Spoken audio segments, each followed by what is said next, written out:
8월 진상조사를 요구했다 이런 얘기가 있는데 그거에 대해서 좀 말씀해 주시죠. 대변인 얘기할 것이 보고는 받으신 건가요? 진상조사 요구에 대한 보고. 다 얘기할 거예요. 대변인 오늘 법무부 취재하면 될 겁니다. 아니 보고실 오신 김에 한 말씀 해주시죠. 수정검사가 저기 면담 요청도 한 사실이 있다고 하던데. 그 보고 내용은 알고 계신 거죠? 해당 내용에서 보고는 받으셨고요.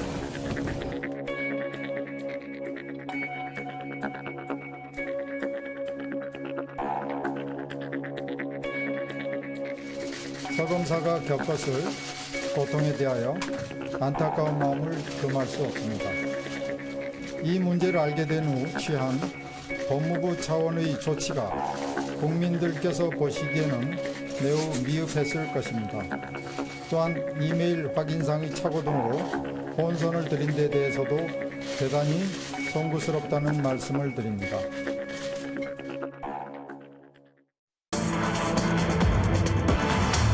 받은 적 없다더니 오늘은 혼선이 있었다, 송구하다. 법무장관의 말 바꾸기인가요? 내용 좀 볼 텐데요. 자, 사실 공직의 무게는 엄중한 겁니다. 많은 분들이 이 얘기 꼭 하시죠. 워낙 많은 사람에게 영향을 주기 때문인데 그래서 그런가요?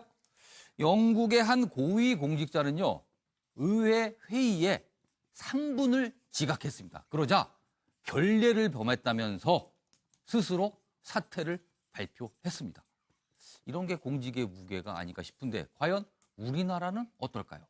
판넬 좀 보겠습니다. 자, 성범죄 대책이 발족하고 이메일 논란 사과는 했지만 누구 얘기인가 보니까 박상기 법무장관 얘기입니다. 여기 좀 오늘 있는데 차례차례 좀 보겠습니다. 1월 29일 법무부입니다. 지금 서지현 검사 관련 성추행 의혹이 불거졌죠. 그러자 법무부에서는 이 서지현 검사가 인사상 불이익 받은 거 그런 거 문제 없었다. 그리고 8년 전 성추행 경위 파악은 어렵다. 이런 입장을 내놨어요. 그런데 며칠이 지납니다. 장관, 박상기 법무장관이 직접 확인을 하거나 메일 받은 적이 없다. 이거는 본인이 확인을 한 내용이다. 이렇게 또 얘기를 합니다. 그런데 이 얘기를 하고 나서 법무부가 또 2시간 정도 지납니다. 그러자 지금 보니까 10월에 메일을 확인했다더라. 장관이. 그리고 11월에 담당자 면담 이런 내용까지 지시를 했다. 알고 있었다라는 걸 시인한 거죠. 뒤늦게. 그리고 오늘 굉장히 그 사이에 문제가 발생을 하고 여러 가지 논란이 있자 박상기 장관이 직접 입장 발표를 하는데 이메일을 받았는지 여부에 대해서 혼선이 있었고 착오가 있었다. 그래서 사과한다. 그리고 앞으로 2차 피해가 없도록 대처하도록 하겠다. 이렇게 발표를 합니다. 자, 그런데 이렇게 됩니다. 자, 이 서지현 검사가 강제추행 후 사무감사와 인사발령을 받았다. 장관님 직접 만나 뵙고 면담하기를 원합니다. 이런 이메일을 보내고요. 박상기 장관은 어느 정도 알고 있습니다. 그 사안에 대해서 감찰국 관련자를 알고 면담하도록 지시했습니다. 지시하겠습니다. 이렇게 답장을 줍니다. 그런데 이걸 처음에는 몰랐다. 그런 거 없다라고 얘기해서 말바꿈이 돼버린 거거든요. 영상 보겠습니다. 8월 진상조사를 요구했다 이런 얘기가 있는데 그거에 대해서 좀 말씀해 주시죠. 대변인 얘기할 것이 보고는 받으신 건가요? 진상조사 요구에 대한 보고. 다 얘기를 할 거예요. 대변인 오늘 법무부 취재하면 될 겁니다. 아니 보고실 오신 김에 한 말씀 해주시죠. 수정검사가 저기 면담 요청도 한 사실이 있다고 하던데. 그 보고 내용은 알고 계신 거죠? 해당 내용에서 보고는 받으셨고요. 저희 현직 국회의원도 지금 사건을 좀 덮었다 이런 좀 의혹들이 있는데 거기에 대해서는 좀 어떻게 조사 방향이 될지. 아직 얘기할 단계가 아니고. 별도로 법무부 차원에서도 어떤 기구를 만든다거나 조사를 오늘 법무부에서 그 대변인 얘기할 겁니다. 근데 그런 메일이 있었는지부터 기억이 안 난다는 게 사실 앞뒤가 안 맞는 것 같다는 생각이 들거든요. 장관님께 그 부분은 장관님 개인 메일이기 때문에 제가 구체적으로 말씀드리기는 어렵지만 장관님께서 메일을 많이 사용하시고 거기에 대해서 그걸 다 일일이 기억하시지는 못하신 걸로 그렇게 이해해 주시면 감사하겠습니다. 박상기 법무장관은 답장까지 썼던 메일에 대해서 처음에 왜 정확하게 얘기를 못했을까요? 그리고 고위공직자의 자세는 과연 어떤 것일까요? 이 두 가지 질문을 드렸습니다. 가장 먼저 답변을 쏘신 것 같아요, 이종구 실장께서. 안타깝게도 예. 아마 그것이 사실일 겁니다. 기억을 못하는 것이. 왜 사실이냐면 예. 별거 아니라고 생각했기 때문에. 사소한 걸로. 그렇죠. 아주 사소한 걸로 생각했기 때문에 기억도 안 날 겁니다. 그런데 질문 두 번째가 뭐냐면 공직자로서의 어떤 자세, 이거 공직자 필요 없습니다. 제가 이제 성피해 예방 교육 같은 게 있잖아요. 성피해 예방 교육 받으셔야 됩니다. 지금 박상기 법무장관. 거기에 ABC가 있어요. 자, 이런 피해를 보고 받았을 때 조직의 리더가 해야 될 게 세 가지입니다. 첫 번째, 빨리 엄단의 의지를 표명해야 돼요. 이건 엄단하겠다. 두 번째, 가장 신속하게 조치를 해야 됩니다. 세 번째, 공정한 기구한테 위임을 해야 돼요. 그러니까 예를 들어서 저희 직장 같은 경우 무슨 일이 생겼다 그러면은 여기자 협의회라든지 이런 좀 제3회 지금 오늘 했던 행위 있지 않습니까? 권인숙 위원장을 그렇죠. 해서 빨리 그렇죠. 만들었어요. 그게 바로 그날 했었어야 됩니다. 이 상황에서 이렇게 해서 왜 이걸 이렇게 해야 되느냐? 2차 피해 때문에 그래요. 당한 사람의 바로 그 시간이 지날수록 이렇게 엄단 의지는 안 보일수록 2차 피해가 이루어지거든요. 지금 당장 서지현 검사 이미 9월 달에 얘기했는데 이 6개월이 지나도록 2월 달이 되도록 사실은 피드백이 안 왔기 때문에 이렇게 한 거 아닙니까? 그러니까 저는 법무부 장관 지금 성피해 예방 교육을 받으셔야 된다고 주장합니다. 교육을 받아야 된다, 지금. 그게 공직자의 자세다, 이렇게 말씀하셨어요. 자, 정태근 전 의원께서. 제가 박상기 장관을 뭐 옹호할 뜻은 전혀 없는데요. 저분이 연세대학교의 법과대학 교수로 계셨거든요. 연대법대에 어떤 일이 있었냐면 한 교수가 남학생들은 막노동을 하고 여자들은 몸을 팔아서 책을 사서 공부해라. 이 얘기를 해가지고요. 학교에 대자부가 붙고 난리가 났었습니다. 발칵 뒤집힌. 발칵 뒤집혔죠. 그랬을 때에 학생 편을 들어가지고 잘못된 거다. 라고 해서 결국은 그 얘기한 교수가 학교를 떠나게 됐습니다. 그래서 제가 보기에는 지금 이 실장이 말씀하신 것처럼 여성성에 대한 인식을 잘못하고 계신 분은 아니라고 생각하는데 제가 이제 과연 장관의 문제인지 처음 얘기했던 법무부 관계자의 문제인지를 저는 좀 의심스러워요. 그래서 보면 그 얘기 자체는 장관께서 직접 하신 건 아니니까요. 타이밍으로 보면은요. 8월 달에 지인을 통해서 서 검사가 얘기를 했고 그래서 그 이메일을 보냈을 때 어느 정도 파악하고 있었다고 얘기했고 면담 요청이 그래서 이제 20일 있다가 이제 답장을 보냈고 그다음에 이제 면담 요청이 오니까 과정보러 만나라 이렇게 됐단 말이에요. 그런 거 봐서는 아마 그것이 오래된 얘기도 아닌데 지금으로 따져보면 불과 3개월 전 얘기잖아요. 그래서 기억을 못하지 않았을 거라고 생각하는데 그 관계자가 뭔가 이 문제에 대해서 우리가 책임이 없다는 것에 대한 말이 빨라가지고 나온 문제가 아닌가 저는 생각을 하고요. 그래서 사실은 지금 보면 저희 공직사회가 다 그렇다는 건 아닙니다. 그러니까 소명이나 책임의식을 갖는 것보다는 상대적으로 승진이나 자리보전, 현상유지 여기에 상당히 집착을 하거든요. 그래서 저는 결론적으로 말씀드리면 사실은 법무부에서도 진상조사가 안 될 거라고 봅니다. 그래서 저는 사실은 이런 사건을 특검하는 것이 맞다고 생각합니다. 특검? 이번 건은 좀 특검을 해야 된다. 그럼 법무부를 그냥 조사를 해야 될 상황이 돼버리네요. 조사 받아야죠. 조사 받아야 됩니다. 제가 보기에. 알겠습니다. 검찰들 다 조사 받아야 되고요. 특검 얘기를 하셨네요. 알겠습니다. 지금 서양호 수장께서 긴급히 발언 기회를 달라고 요청을 하셨습니다. 긴급한 건 아니고 저도 정태근 의원님 말씀에 취재 공감하는 부분이 있어서 그랬습니다. 왜냐하면 이게 처음에 법무부 관계자가 이 얘기를 했습니다. 그래서 법무부 관계자가 아마 장관에게 과잉 충성하는 의미로 왜곡되게 전달했을 가능성이 있다. 그러나 그렇다손 치더라도 관계자가 장관의 의중을 확인하지 않고 했을 리 만무하기 때문에 그 문제에 대해서는 무엇이 진실인지에 대해서는 좀 구체적으로 밝혀야 한다는 생각이 듭니다. 다만 이것이 개인의 시시콜콜한 그 개인의 잘잘못을 따지는 것으로 흐르기보다는 이렇게 된 데 배경에는 저는 검찰이 아무도 감시하지 않는 무소불위의 권력 때문일 것이다. 몇몇 사람들의 잘못된 여성관과 성의식 때문이 아니라 잘 아시지 않습니까? 경찰청, 소방청 하는데 같은 청인데 검찰만 유일하게 검찰총장이라고 부르고 있습니다. 그리고 전 부처의 차관급이 100명밖에 되지 않는데 검찰청 하나에만 차관급이 50명이나 되고 있습니다. 그리고 청와대와 핵심 권력과 유착되어 있고 따라서 이런 권력에 밀착 유착되어 있음에도 불구하고 통제받지 못하고 감시 못한 권력에 의해서 벌어진 문제일 가능성이 매우 높다. 따라서 고위공직자 비리수사처라고 하는 제도적인 문제로 이런 검찰에서의 잘못된 문제들이 다시는 반복하지 않도록 미연에 방지하는 것이 가장 근본적인 해결책이 아닌가 싶은 생각 듭니다. 지금 이종무 실장께서 딱 한마디 요청을 하셨어요. 자, 예. 두 분께서 공통적으로 예. 뭐라고 말씀하셨냐면 이건 법무부 관계자의 문제일 수도 있다라고 말씀하셨어요. 예. 자, 그건 뭐냐면 메일을 못 받았다고 했다가 법무부 관계자 측 발언이니까 그런데 그렇다면 박상기 법무부 장관은 아무 죄가 없습니까? 뭐 어떤 문제가 있냐면 이겁니다. 자, 9월 달에 그 문제를 이메일로 받았어요. 그리고 조치를 아까 만나보라고 법무부 과장한테 지시를 했습니다. 예. 피드백을 왜 안 받았죠? 자, 법무부 국장이 성추행을 한 사건이에요. 검사를. 그런데 그 이후에는 지시 내리고 지금 법무부 장관한테 물어봐야 될 건 이겁니다. 지시 내린 다음에 피드백을 받으셨어요?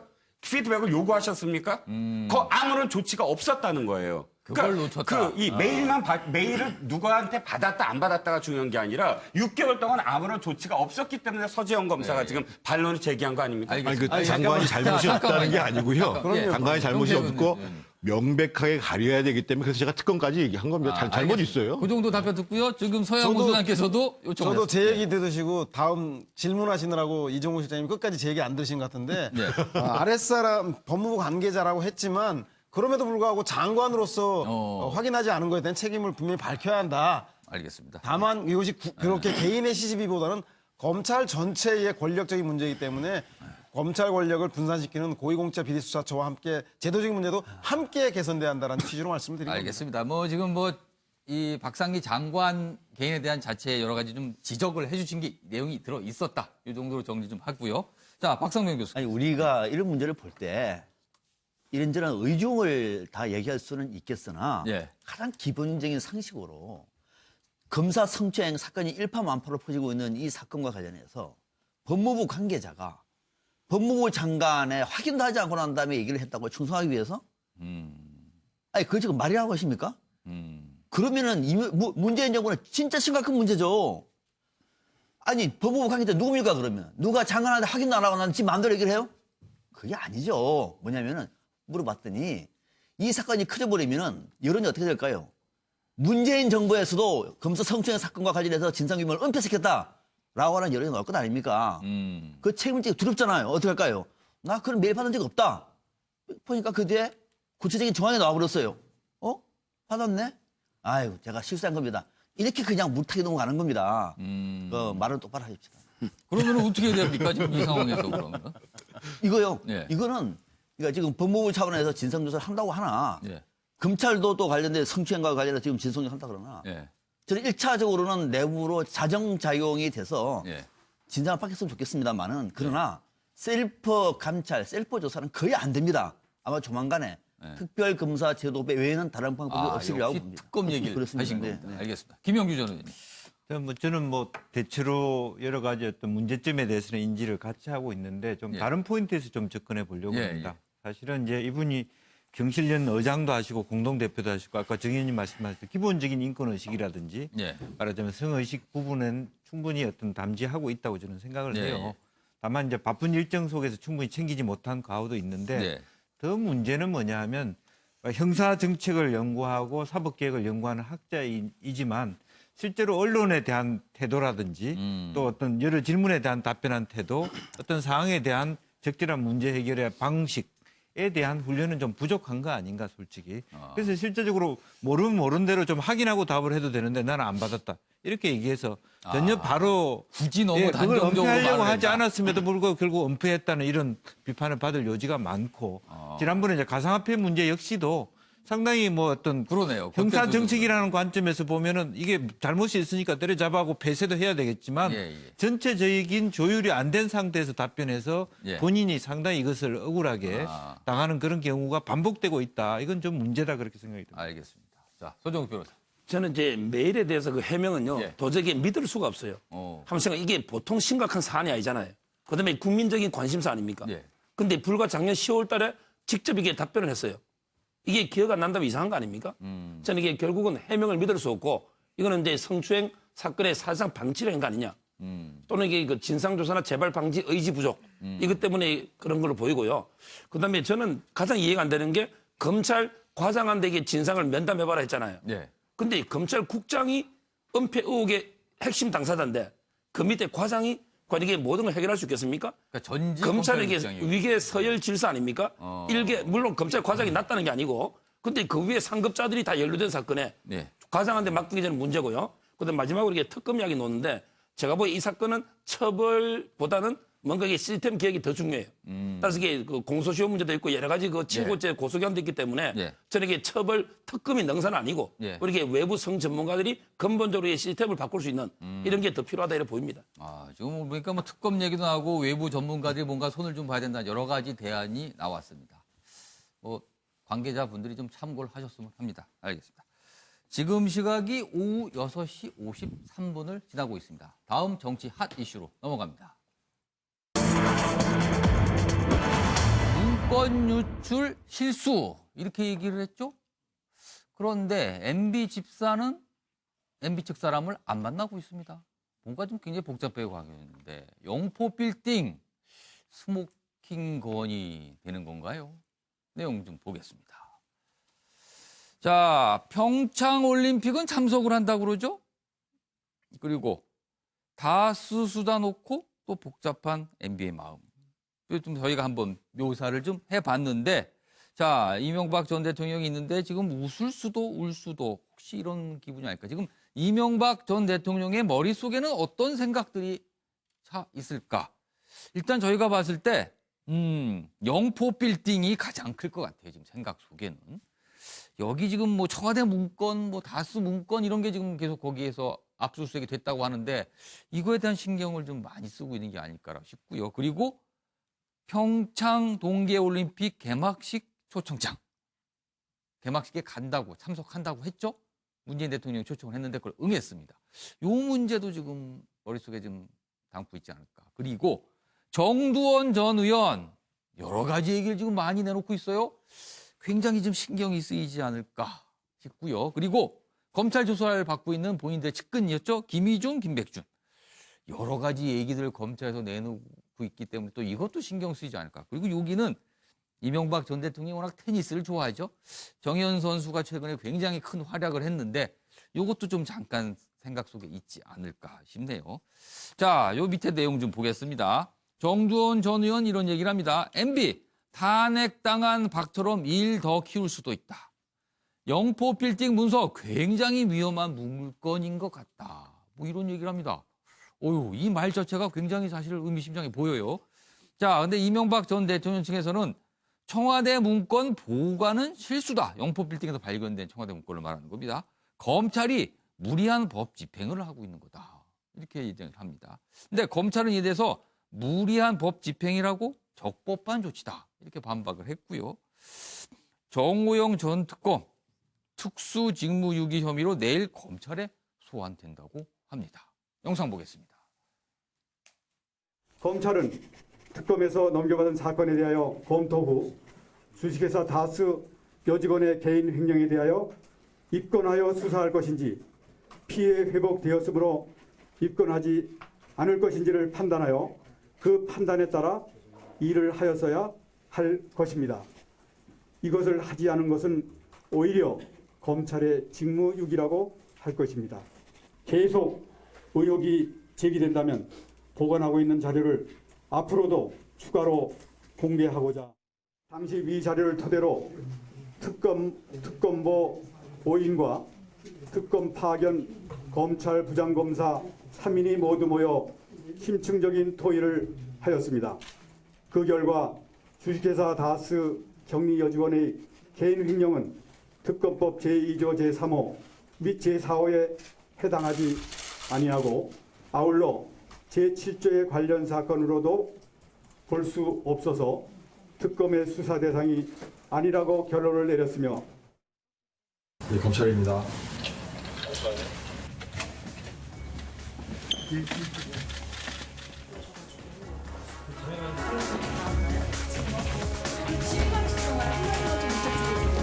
핵심 증거는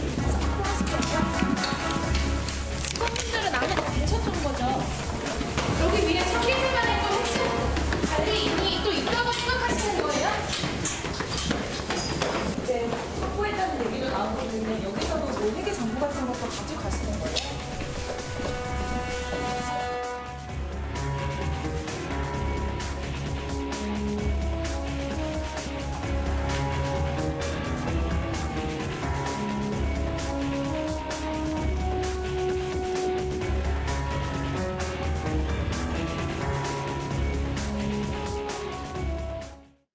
제가 박근혜 전 대통령 이제 그 탄핵 초기에 일이 벌어질 때 그런 얘기를 했거든요. 뭐라고요? 10대 맞고 끝날 걸 100대 맞고 끝나게 대응을 하고 계시다. 여기서 하셨어요, 그 얘기도. 그래요. MB께서도 그런 이제 사선을 넘나들 정도의 그런 일도 있었는데 지금 있는 일을 갖다가 그렇게 이제 마냥 부인만 하고 가다가는 그 박근혜 전 대통령처럼 일을 더 키울 수도 있다. 저는 그런 생각을 가지고 얘기를 꺼낸 건데. 잠깐만요. 그러니까 10대 맞고 끝낼 걸 100대 맞지 말고 털어놓을 것을 털어놓고 MB 인정해라. 이 말씀을 지금 하고 싶은 거예요. 왜냐하면 그 검찰에서 이제 김희중 전 비서관도 그렇게 얘기했잖아요. 많이 준비가 돼 있더라. 검찰에서 이제 많은 준비를 하느라고 지금 시간도 보냈고 언론 보도상으로도 그렇게 돼 있잖아요. 그렇죠. 영포 빌딩에서 발견된 청와대 문건 이거에 대해서는 실수로 글로 이동이 된 것이다. 이렇게 얘기를 하고 있고요. 그리고 평창 동계올림픽 초청장에 응해서 개막식에 참석을 한다는 MB.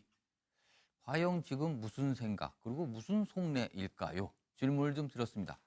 박상병 교수부터 좀 볼까요? 네. 아마 지금 이명박 전 대통령은 좀 복잡할 겁니다. 이번에 그동안에 사실을 부인하다가 영포 빌딩에서 청와대 문건에 넣었습니다. 진짜로 큰일 났네. 라고 하는 생각을 가지고 있을 것 같아요. 문건 유출은 실수가 아니고요. 문건 유출은 범죄 행위가 있습니다. 과거에 정권 교체했을 때 노무현 전 대통령이 청와대 문건을 책쓰기 위해서 가지고 나갔다가 그때 이명박 대통령 당선인 쪽에서 범죄 혐의라고 얘기했습니다. 분명히 그런 요지가 있는 거죠. 똑같은 일을 한 겁니다. 범죄 혐의가 있는 것이고 검찰의 압수수색은 이거는 법치를 집행하는 겁니다. 그러니까 이거를 똑바로 이해를 하셔야 될 것 같고 아마 이명박 전 대통령이 평창올림픽에는 뭐 참여한다고 그러죠. 아마 제가 볼 때는 진짜 참석할 수 있을까라고 하는 생각이 들 정도로 지금 이 시간쯤에는 정말 큰일 났다라고 하는 생각을 하고 있을 것 같습니다. 알겠습니다. 자, 이쪽으로 가서 정태근 전 의원 의견 들어보겠습니다.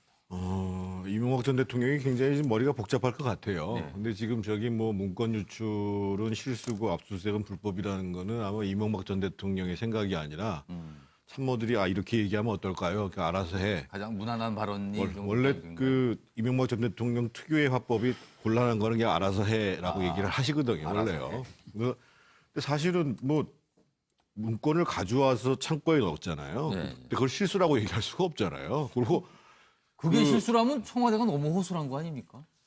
더더군다나 검찰에서는 지금 현재까지는 누가 지금 얘기를 해서 그런 것이 아니라 가봤더니만 그 지하 2층이 있어가지고 그래서 추가로 압수수색했다. 공식적으로는 이렇게 얘기를 해요. 근데 불법 수색이라고 MB 측 누가 얘기했는지는 모르겠지만요. 불법 수색이라고 얘기하는 것은 이제 전혀 안 맞는 얘기인 것 같고요. 그러니까 영장 범위를 좀 벗어났다. 뭐 이런 취지인 것 같아요. 그 얘기는. 그래서 긴급히 다시 받아가지고 거기 갔다는 거 아니에요. 그러니까 그 참모가 그래서 제가 계속 이 자리에서 얘기하지만 MB가 물론 그 잘못이 있죠. 근데 MB 그 참모들이 대응하는 데 굉장한 문제가 있어요. 제가 보기에. 그러니까 누차에 말씀드립니다만 사실은 그 노무현 대통령이 그 당시에 수사에 처했을 때 예를 들면 정상문 비서관 문제에 있을 때 솔직히 그렇게 얘기를 했거든요. 우리 집에서 시킨 것이다. 권 여사가 시킨 것이다라고 얘기를 했다는 거죠. 사실은. 그리고 나하고 우리 진영을 연결시키지 말아라. 그리고 우리 지지자들은 나를 버려라. 이렇게 얘기를 했단 말이에요. 근데 이제 지난번에도 보면 보복이고 뭐 보수가 괴멸되고 이런 얘기를 하니까 이게 더 커지는 거거든요. 지금 상황은 제가 보기에는 MB 입장에서 봤을 때는 MB를 대신해서 죄를 떠안으려고 하는 측근들이 지금 하나하나씩 없어지고 있는 상황이거든요. 뭐 그럼 진술을 하는 측근들이 늘어나고 있어요. 그래서 제가 보기에는 일단 수사를 치밀하게 준비를 하고 그리고 내가 언제든지 소환에 응하겠다라고 하는 담담한 마음으로 가는 게 좋지 않겠는가 이런 생각인데 지금 하루에도 12번씩 이렇게 할까 저렇게 할까 굉장히 고민이 많으실 것 같은데 그 상당수의 책임이 그 참모들이 모질라서 그렇다는 거죠. 제가 보기에. 알겠습니다. 손정욱 변호사. 저는 이게 검찰의 압수수색이 순수 법리로만 보면 상당히 문제가 있다 봐요. 왜냐하면 이게 형사소송법 215조에 보면요. 바로 이게 당해 사건과 관련 있는 자료만 압수수색할 수 있게 됐습니다. 그럼 이게 압수수색 영장에 보면 다스의 그 140억 횟수와 관련한 직권남용 혐의 이거와 관련한 물건만 압수할 수 있거든요. 근데 야간에 10시에 가서 거기 있는 박스 다스건만 아니라 여러 가지 이게 국정 여러 가지 자료들이 있을 거 아닙니까? 이 모든 걸 이게 다 압수를 해버린 거예요. 근데 관련이 있는지 없는지는 압수해서 그 현장에서 하나하나 확인하고 필요한 것만 가져가야 됩니다. 법은 그렇거든요. 그 안에 들어가서 필요하다 싶은 것만. 근데 야간에 가다 보니까 뭐 시간이 없고 경황이 없는지 몰라도 일단 다 가져오 버린 거예요. 박스채로. 그럼 이게 하나하나 확인해서 원래는 다스와 관련한 부분 돌려줘야 됩니다. 이걸 이게 환불을 합니다. 그리고 필요하면 이미 제출을 받든지 나중에 영장 받아서 채로해야 돼요. 그래서 중요한 게 제가 독일에서는 사후에 미리 압수를 하고 긴급할 때는 사후에 영장 받는 게 되지만 우리나라 이게 법에 그게 허용이 안 됩니다. 이건 이게 그 개정이 안 되기 때문에 따라서 이게 우리나라에서는 일단 필요 없는 거는 돌려줬다가 다시 압수하든지 이미 제출받든지 이거밖에 없고 근데 검찰은 뭐라 했습니까? 이미 필요 없는 걸 압수한 것도 대통령 기록물법 위반이 될 수 있기 때문에 법원에 추가로 압수수색 영장 받았다. 이게 바로 먼저 압수한 다음에 사후 영장입니다. 이건 이게 형소법상 불법이기 때문에 저는 이게 그 법리로만 보면 MB 측의 항변도 상당히 일리가 있고요. 저는 이게 정치보복 논란을 없애려면 모든 절차는 이게 정말 투명하고 왜 정호성 그 공무상 비밀누수도 대부분은 절차 어겨가지고 무죄나고 몇 개 안 됐지 않습니까? 이런 게 검찰이 절차는 준수해야 된다 봅니다. 알겠습니다. 자, 이종구 실장님. 좀 비슷한 얘기인데요. 제가 산은 산이요, 물은 물이다 이렇게 썼습니다. 무슨 얘기냐면, 자, 나는 실수를 했어요. 실수라고 표현한 거는 사실 너무 옹색한 변명인데 잘못됐죠. 대통령 기록법 관리법을 운운하려면 자신도 그 대통령 기록 관리법을 위반한 거거든요. 그런데 당신들은 불법을 했다. 그러니까 그건 뭐 잘 설명하셨지만 영장 발부는 압수수색 영장 발부는 육하원칙이 있어요. 그래서 어디서 수색을 하고 어디서 어디까지 수색을 하고 가져오는 것은 어디서 어디까지 가져온다라는 것이 적혀져 있으니까 다스와 관련된 물건이다라고 했으면 그것만 갖고 와야 되는데 문제는 대통령 기록물 그러니까 청와대에서의 문건 아닙니까? 그러니까 당장 이것이 발견됐을 때 그것을 갖고 가는 것이 아니라 기록법에 의해서 관련자가 와서 그것을 가려서 사실은 다시 이제 대통령 기록관에 가져가야지 이것을 그냥 압수수색한 건 불법이다라고 사실은 지적을 한 것이고 이번에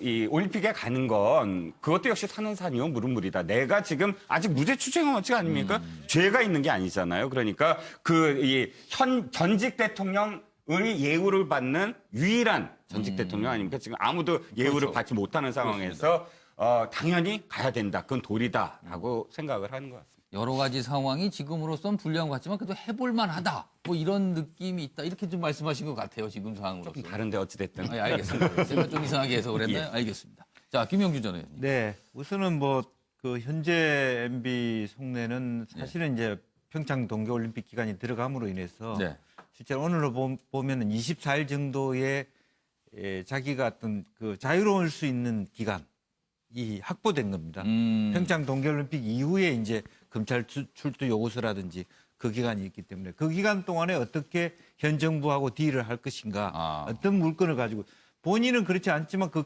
캠프를 말하자면 현재 어떤 주변에 둘러싼 분들의 생각은 그런 것 같습니다. 그러니까 이제 복잡한데 실제적으로 보면 실제로 영표 빌딩 지하 2층을 특정해서 갔다라고 하는 것은 제가 보기에는 제보자가 있다는 것을 생각할 수밖에 없는 거거든요. 그리고 실제적으로 방금 여러 가지 법을 넘나들었다, 문제가 있다, 대통령 기록법 위반 부른 부분도 있겠습니다만은 현장에 있었기 때문에 바로 그것을 가져갈 수 있는 법 위반을 적발했다는 그런 논리도 아마 가지고 있을 것 같아요. 이제 그렇다면 실제적으로 본인이 생각할 때는 그동안에 좀 여유를 갖고 있다는 것은 노 전 대통령에 대한 물증, 딜을 할 수 있는 물증과 내가 문제가 생겼을 때 많이 파쇄하고 소각했다라고 하는 자신이 있었는데 실제로 다른 영포 빌딩 안에서 이 문제가 생겼다는 것. 예. 그런 것에 대한 긴장이 이제 서서히 땀으로 나타나고 있고 믿었던 사람조차도 서서히 입을 열기 시작했다는 것이 그동안에 내가 너무 다른 사람에 내 주변 사람에게 몇몇의 충성자들에 갈려가지고 관리에 소홀한 거 아니냐. 서서히 그런 자책감이 들 거라고 보여집니다. 아, 땀을 흘리고 있을 것이다. 자책감에. 서영우 소장님. 네, 우리 말 중에 흔히 하는데 화내면 진다 그랬는데요. 발끈한 거 보면 그거 뭐가 있는 겁니다. 특히 압수수색은 불법이라고 강조한 것은 그 압수수색이 증거 능력을 훼손하기 위한 거기 때문에 저는 뭐 결정적 증거 중에 하나라는 생각이 들고요. 끝으로 보수의 수장으로서 전직 대통령이 저는 법리 대응을 좀 잘못하고 있고 정치적 대응도 잘못하고 있다고 지적을 하고 싶어요. 평창올림픽 때문에 검찰이 평창올림픽 이후의 조사를 미룬다 그랬는데 저 같으면 1, 2월에 조사를 마쳤어야 됩니다. 만약에 3월에 조사를 하게 될 경우에 3, 4월 동안은 이명박 전 대통령의 검찰 출석과 구속 여부 이런 논쟁으로 가게 될 경우에 6월 지방선거에 보수 정당에게 아주 치명적 타격이 될 수도 있습니다. 그렇기 때문에 아마 자유한국당도 이 문제로부터는 거리 두기에 나설 수도 있기 때문에 오히려 1, 2월에 이 문제를 조속히 매듭지는 것이 보수 정당을 살리기 위해서는 이명박 전 대통령이 취해야 될 것은 아니었는가 아쉬운 대목입니다. 알겠습니다. 이명박 전 대통령 얘기 나왔으니까 좀 더 이어가 보도록 하겠습니다. MB의 집사로 불렸죠? 김백준 전 청와대 총무기획비서관. 요즘 검찰 조사 받고 있는데 술술 불고 있다고 합니다. 지금 보면은 저희가 그거를 좀 내용을 좀 화면으로 준비했는데 MB 지시로라고 입을 열었어요. 김백준인데 구속 전에는 돈을 받은 특활비를 얘기하는 겁니다. 돈을 받은 기억 자체가 없다. 전면 부인을 했습니다. 그리고 MB의 지시 관여 없었다. 이런 내용의 얘기를 했는데 구속이 난 이후 계속 조사를 받는 동안은 MB 지시로 특활비를 받았다. 이런 얘기를 합니다. 그리고 사용 내용은 MB가 정했다. 이렇게까지 얘기를 해요. 자, 이래서 궁금해지는 게 좀 있는데 태도가 분명히 바뀌었습니다. 그리고 최근에는 이명박 전 대통령 측이 면회를 오는데도 만나지를 않고 있다고 합니다. 그래서 왜 그럴까 좀 궁금하기도 하고요. 그리고 아울러서 과연 어디까지 얘기를 했을까? 지금 뭐 검찰 쪽에 나오는 얘기는 일부일 텐데 과연 검찰에다가는 어디까지 얘기를 했을까? 과거에 정두원 전 의원이 경천 동지할 일이 뭐 있었다 이런 식으로 얘기했는데 그런 거와 관련된 얘기까지 과연 한 것인가 궁금하지 않을 수 없습니다. 영상 보겠습니다. 국정원 특활비 4억 원 받은 혐의 인정하십니까? 이명박 전 대통령 지시 있었나요? 특활비 받으신 거 인정하셨습니까? 이명박 전 특활비 받으신 거 대통령이 지시 말고 안 했나요? 아니요. 대통령님한테 보고하셨습니까? 계속하면 부인하신다고 하셨나요? 지시 받으셨나요? 잠깐만. 다수 대책회의 하셨죠? 받아주세요. 이명박 대통령에게 보고하셨습니까? 자, 저희가 뭐 짧게 영상 봤는데 준비되신 분부터 답변 보도록 하겠습니다. 소정욱 변호사. 아마 제가 보기에 그 면회도 거절한다는 거는 저는 이게 오보 같고요. 왜 그러냐면 이게 아닙니까? 그거는 그 내용은? 아들은 계속 면회를 하고 있고 가족 외에는 이게 면회가 원래 금지돼 있어요. 그러니까 원래 면회를 검찰이 금지시키는 면회를 다른 분들은 못 만나나요, 그럼? 가족은 면회할 수 있고 나머지는 면회 금지가 돼 있기 때문에 아예 못 만나는 거다. 그렇죠. 변호인하고 가족 외에는. 그럼 저희가 약간 좀 잘못된 내용을 전달할 가능성도 그렇죠. 있죠. 저는 이게 거절했다는 게 잘 납득이 안 되고요. 아마 이게 제가 보기에 김백준 원장의 진술은 세 가지가 핵심입니다. 바로 이게 첫째 수수 금액이 영장에 있는 사학 전체를 인정했느냐. 아니면 이게 그중에 일부만 인정했느냐. 왜냐하면 이게 2억 두 번이잖아요. 일부 보도에는 이게 2억을 인정했다는 일부만 했다는 보도도 있고 이게 일부에는 사학 전체라는 보도도 있기 때문에 이게 핵심이고 그다음에 두 번째는 용도입니다. 그럼 이게 왜 사학을 수수했느냐. 일부러 했다면 이게 기념품 용도냐. 아니면 이게 다른 용도냐. 이 용도에 대해서도 이게 보도가 좀 엇갈리고 있고요. 그다음에 마지막으로 MB의 관여 부분이에요. 이게 MB가 사전에 지시해서 받았느냐. 아니면 이게 사후에 MB한테 보고만 했느냐. 뭐 이런 여러 논란이 있는데요. 제가 알기로 이게 절대 알 수가 없어요. 왜냐하면 이게 김백준 원장 측하고 누가 연락이 어떻게 합니까, 진술을?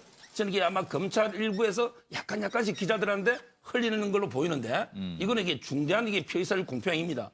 정말 이게 피해자의 중요한 인권 침해고 만약에 저분을 실제로 그렇게 진술 안 했는데 배신자로 뭐 진술한 것처럼 몰고 와 나중에 뭐 그게 아니면 누가 책임질 겁니까? 저는 이게 이런 피해자의 공표행위는 정말 이게 중단돼야 되는 겁니다. 알겠습니다. 자, 정태근 의원. 그럼 질문을 좀 바꿔서 이 면회 거절은 사실은 조금 더 확인을 해봐야 되는 상황 같아서 그러면 김백준 전 비서관이 사실은 검찰 측에서 많은 얘기를 하고 있는 것 같아요. 과연 왜 그럴까? 뭐 이 정도 집중을 해보죠. 그럼. 김백준 기획관이 지금 굉장히 참담할 겁니다. 아마. 그러니까 이분이 제가 뭐 저도 오랜 기간 만나온 사람인데 네. 개인적으로 돈을 이렇게 특활비를 착복하거나 그걸 예. 개인적으로 유용할 사람은 아니거든요. 예. 그러면 결론은 자기가 그것을 떠안거나 그럼 떠안으면 제가 듣기로는 우리 서 변호사가 7년 이상의 중형을 받는다는데 네. 떠안을 수도 없고 그러다가 결국은 이제까지의 이명박 전 대통령과의 관계를 보면 자기가 침묵을 해야지 맞는데 지금 침묵할 수도 없는 상황이고 그러니까 MB 측에다가 할 말도 할 면목도 없게 되는 거죠. 그리고 제가 보기에 이분 성향으로 봐서는 지금 감옥에서 조사받는 것뿐만 아니라 감옥에서 생활이 굉장히 힘들 겁니다. 그리고 실제 연세도요. 이명박 대통령보다 한 살 많아요. 그리고 원래는 이분이 무슨 그 비즈니스를 하던 분이 아니라 경제학을 공부해가지고 국제금융에 있다가 그러다가 종검사로 온 분이거든요. 그래서 이제 MB가 이제 초청에 온 경우인데 그래서 아마 지금 굉장히 힘들게 지내고 있을 것 같습니다. 알겠습니다. 이종근 실장님. 네. 지금 뭐 배반했다고 하는 사람들을 보면 MB의 어떤 사람들은 대개 다 정치인들이 아니에요. 지금 이분 뭐 지금 말씀하셨지만 사실 뭐 종금사에 계시고 그렇죠. 기업인이라고도 할 수가 있겠고요. 아니죠. 또 이 지금 그 김백준 기획관이 검찰에 가서 말을 바꾼 결정적인 이 증언을 한 사람이 누구냐면 김주성 기조실장이에요. 국정기조실장. 왜냐하면 돈을 건넸다는 사람이 언제 어디서 어떻게 건넸다고 확실하게 증언을 하니까 거기에 대해서 지금 김백준 기획관이 못 빠져나가는 거 아니에요? 근데 김주성 기조실장은 누구죠? 코오롱 부회장 출신이에요.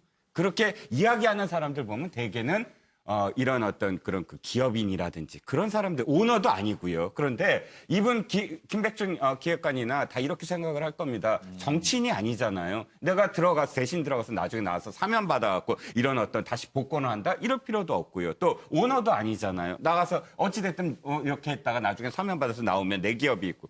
그런데 내가 그걸 굳이 사면을 받을 어떤 목적으로 들어갈 이유가 없는 것이죠. 그거보다는 내가 빨리 어떻게든 형량을 줄이고 무죄를 받고 해서 나가는 것이 더 자신한테는 유리하지 않나 해서 의리운운하지만 사실은 그 자신이 처한 어떤 상황에서 어쩔 수 없는 선택이다라는 생각입니다. 박상무 교수님, 사실은 이 검찰 수사 관련해서 검찰 수사가 굉장히 탄탄하게 지금 이루어지고 있다. 그래서 김백준 전 비서관이 뭐 부인을 할래야 할 수가 없다. 뭐 이런 얘기도 좀 있는 것 같은데. 저는 그렇게 봐요. 예. 그래서 저는 이렇게 이미 엎질러진 물이다. 예. 만약에 엎질러지지 않았으면은 처음부터 다시 준비를 해가지고 나름대로 수사에 임하는 전략이 필요하겠으나 이미 지금 구속돼서 검찰 얘기를 들어보니까 뭐 김희중 전 부속실장도 얘기를 나왔고 원세훈도 직접 돈을 건넸다는 얘기도 다 나왔고 이거를 만약에 이명박 전 대통령이 요구했는데 그게 아니라 내가 달라고 내가 썼다? 이렇게 간다고 하더라도 이거 믿어지지도 않을 뿐만 아니라 더 이상하잖아요. 그러니까 부인을 할래야 할 수가 없는 상황이 됐다. 뭐 이런 상황에서 아마 진실대로 얘기하는 것이 제일 그래도 현명하다고 판단해서 지금 분위기는 김백준 기획관 같은 경우에는 상황이 이미 엎질러진 물이 아니겠느냐. 그러면은 관련된 내용을 진실대로 밝히는 것이 그나마 저는 최선의 방법이고 지금 그 길을 가고 있다고 봅니다. 알겠습니다. 서영호 소장님. 네, 저는 특활비 도미노가 이미 무너졌다는 생각이 듭니다. 처음에 김희중 부속실장이 이어서 김백준 그 비서관 그리고 마지막에 장석연 전 공직기강 비서관까지 검찰에 흘러나오는 얘기를 보면 구속 뒤에 신병이 변화되어서 수사에 협조하고 있다. 영포빌딩 지하 2층을 이들 중에서 누군가 얘기했다. MB 측의 면회도 거부하고 있다. 그리고 결국은 MB가 국정원 특활비를 받는데 관여했다. 즉 그 윗선을 얘기하기 시작했다는 게 언론에 보도되고 있습니다. 그렇기 때문에 이제 마지막 남은 도미노인 이것이 이명박 전 대통령에까지 영향을 미칠지 아마 전체적으로 측근들로부터 무너지고 있는 신호탄이 아닌가 생각이 듭니다. 무너지는 도미노를 막을 길이 없다. 뭐 이런 말씀인 것 같아요. 김영주 전 의원님. 네, 뭐 이어서 얘기를 하면 과거에 뭐 전두환 전 대통령 경우 장세동이나 이런 분들은 사실은 군인이거나 혹은 정치인이거나 어떤 평생 같이 했던 그런 어리 같은 게 있을 수 있는데 물론 앞서 설명이 있었습니다만 기업인이라든지 일반 민간인 출신의 좀 유약한 부분도 있고 또 검찰이 준비한 자료가 빼도 박도 못할 정도로 탄탄한 부분도 있습니다만은 더 근본적으로는 과연 MB가 진짜 우리가 충성할 만한 인물이었는가 평소에 그 태도를 본 사람으로서 서서히 그런 데 대한 그동안은 억지로 그 관계를 유착해 왔으나 돌이켜 생각해 보면 과연 끝까지 내가 모셔야 될 사람인가. 회의감이 들 수 실제로 있다. 지금 이야기가 터지는 이유가 그렇지 않습니까? 열심히 도왔는데 장례식장에도 안 갔다.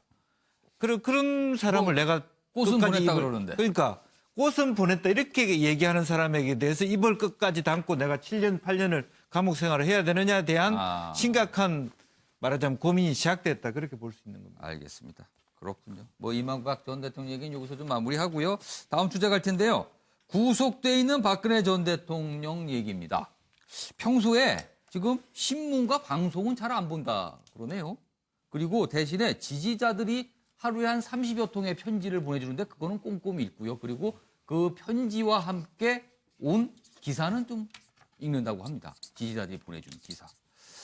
오늘 그런 박 전 대통령이 67번째 생일을 맞았다고 합니다. 그 얘기 좀 해보겠습니다. 다음 이슈로 갑니다. 옥중 생일 맞은 박 전 대통령. 그런데 혐의는 늘었어요. 무려 21개로. 그리고 이런 말을 했다죠. 아유, 그런 날이 오겠어요? 그런 날은 좋은 데 가서 회를 먹는 날. 그러니까 풀려나는 날을 말하겠죠. 보겠습니다.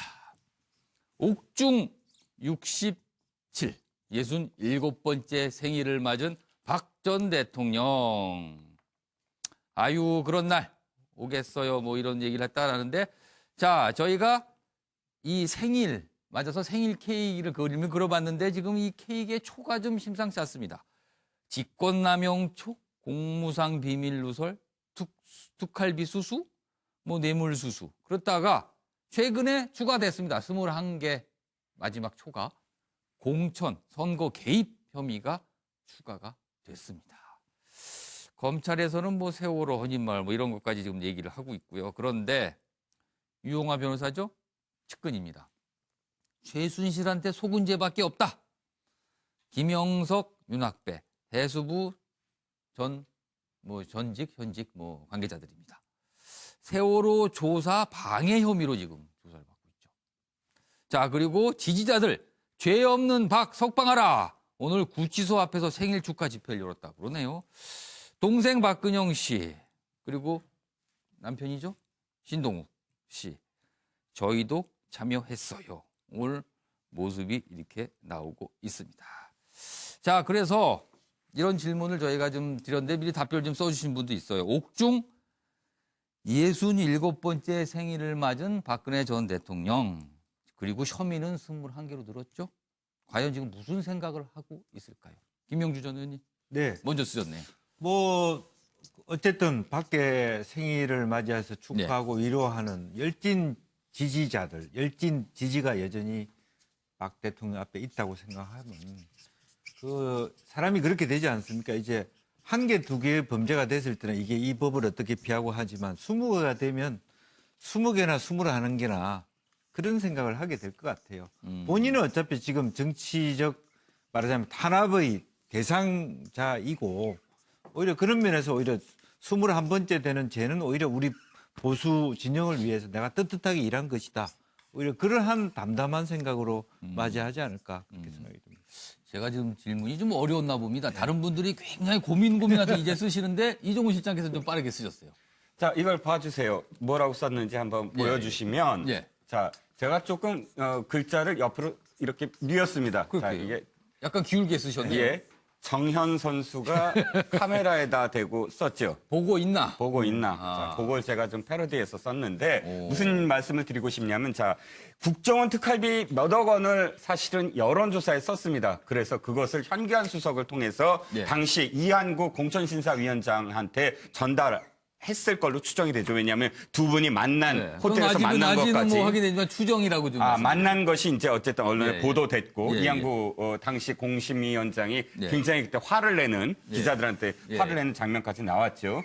지금 몇 가지 어쨌든 여러 가지 정황상 현기환 정무수석이 관여해서 당시에 이 진박 감별을 해서 TK 지역, 대구 경북 지역에 어쨌든 자신의 친위대를 형성하려고 했다. 이것이 사실은 지금의 박근혜 대통령의 비극의 저는 시작이라고 생각을 하는데 지금 뭐 속내를 물어보시니까 속내가 이겁니다. 그렇게까지 사실은 자기가 새롭게 뭐 다 공천을 여왕 영역을 행사해서 진박들을 만들어 놨는데 그 진박들 다 어디로 갔죠? 어디 계십니까? 그 진박들 지금 박근혜 대통령이 이렇게 돼 있는데 한마디 목소리 안 내고 있죠. 그러니까 보고 있나라는 어떤 오늘 혹시 말 구치소앞 생일 집회에 참석하신 거 아닐까요, 혹시? 그분들? 사실은 그분들이 지금 제 목소리를 못 내고 있으니까 박근혜 대통령은 옹호하라는 말씀을 드리는 게 아니라 초선이면 초선답게 사실은 무엇이 옳고 무엇이 그르다라고 어떠한 사안에서라도 목소리를 높여야 되는데 그분들은 정작 굉장히 조용합니다. 아무 말씀을 안 하고 계시다. 그걸 지적하시는 거죠. 알겠습니다. 정태근 전 의원님. 저는 박근혜 전 대통령이 구치소 측에서 별 건강에 이상이 없다라고 얘기를 하지만 실제로는 몸도 마음도 굉장히 중병 상태라고 생각합니다. 그리고 특히 이제 감옥이라는 데가 보통 저녁 식사를 4시에 합니다. 4시에 하면 이제 그다음에 문 닫고 그러면 아주 고요하게 지내는데 4시 그렇게 일찍 그럼요. 왜냐면 폐방이라고 그래가지고 다 정리를 해야 되기 때문에 그래서 아마 이분이 그럴 거 아니겠어요. 아버님 어머님 다 불의에 돌아가시고 그 파란만장한 생에 또 대통령이 됐던 것 그리고 지금 이렇게 죄인이 된 모습 이게 이제 하루에도 수십 번씩 머리에 돌아다닐 거거든요. 그래서 실제로 아마 제가 보기에는 몸도 마음도 정신도 지금 굉장히 크게 앓고 있을 거라고 생각하는데 이 대통령 박근혜 전 대통령을 지지하기 위해서 무슨 집회한다는 분들 있잖아요. 저는 그분들이 좀 이제는 박근혜 대통령을 놔줬으면 좋겠어요. 놔줬으면 오히려 정상적으로 몸을 기력을 회복하는 데 도움이 안 된다고 보여집니다. 그래서 그럴 정도로 저같이 이제 감옥에 가겠다고 작정해서 간 사람들 같은 경우에는 사실 감옥에 살만한데요. 가기 싫은데 가는 사람들은 더더군다나 대통령까지 하고 갔으면은요 보통 힘든 상황이 아니에요. 가고 싶은 사람이 어디 있겠습니까? 갈 각오를 하고 이제 옛날에 민주화 운동을 하는 거니까 그런 경우에는 내가 감내하자 이렇게 되는 거죠. 알겠습니다. 자, 서정욱 변호사. 저는 이게 박 대통령의 지금 심정은요 한마디로 하면 이게 엮어도 너무 엮는다. 이게 아마 본인 심정 같아요. 정치 보복. 그래서 이게 엮었다. 21개로 늘었구나. 사법 불신으로 이게 저는 보이콧할 걸 보이고요. 저는 이게 이번 기회에 공직선거법 개정 시스템 개혁이 좀 필요한 게요. 지금 법에 하면 이게 대통령도 아무런 정치 행위도 못합니다. 그렇죠. 못하게 돼 있죠. 근데 대통령이 집권당의 1호 당원으로 당비도 제일 많이 내고 집권 여당 한 몸 아닙니까? 저는 이게 이번처럼 국정원 특활비로 여론조사 이건 잘못됐지만 그러나 이게 과거에 노무현 대통령 탄핵 의결에도 보면 지지 발언 하나 가지고 탄핵했지 않습니까? 근데 그 정도 예를 들어 대통령이 지지하는 의원 정도 말하는 가지고 무조건 공직선거 위반이다.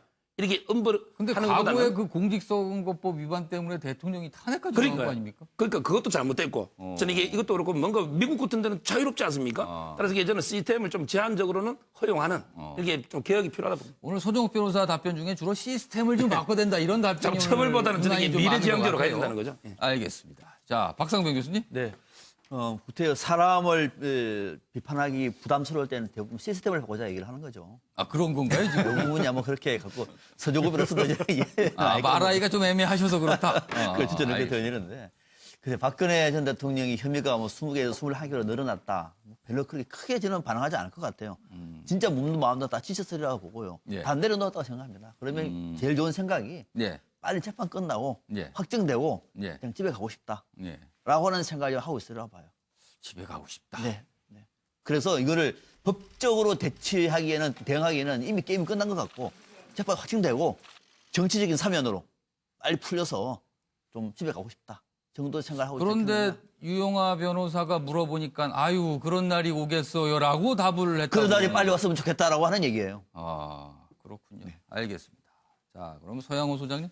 네, 저는 명실상부한 여왕임을 재확인한 게 아닌가 싶어요. 그래요? 어떤 걸 보시고 그렇게 해서 제왕적 대통령으로서 당과 청와대와 참 정부를 국정농단의 모든 것들을 문제를 일으키지 않았습니까? 그 결과로 청와대와 정부 인사들이 무수히 구속됐습니다. 이어서 당의 총재로서 할 수 있는 게 공천권을 행사하는 건데 박근혜 전 대통령은 친박 간별 여론조사를 120여 차례 해서 친박 의원들을 공천했다는 거 아니겠습니까?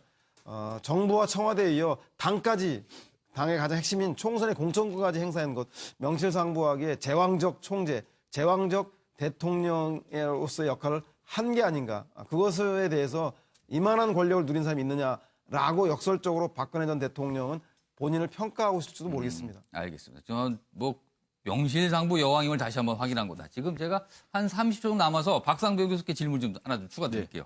지금 잠깐 얘기했지만 이제 지지자들이 박근혜 전 대통령 이제 놔줘야 된다 이렇게 말씀을 하셨어요. 근데 오늘 가서 생일 집회 이런 모습 보면 놔주는 것 같지 않아요, 절대로? 그러니까 그분들은 그렇게 하는 것이 박근혜 전 대통령을 위해서 돕는 일이고 또 국가에도 도움이 된다고 판단하겠습니다만 지금쯤은 내려놓는 것이 박근혜 전 대통령을 위해서도 국민적인 여론을 위해서도 저는 옳다고 봅니다. 내려놓으십시오. 지금 자연인 박근혜를 좀 그대로 있는 대로 봐줘야 된다. 이런 말씀인 것 같습니다. 알겠습니다. 오늘은 여기까지입니다. 바로 MBN 뉴스팔로 이어집니다.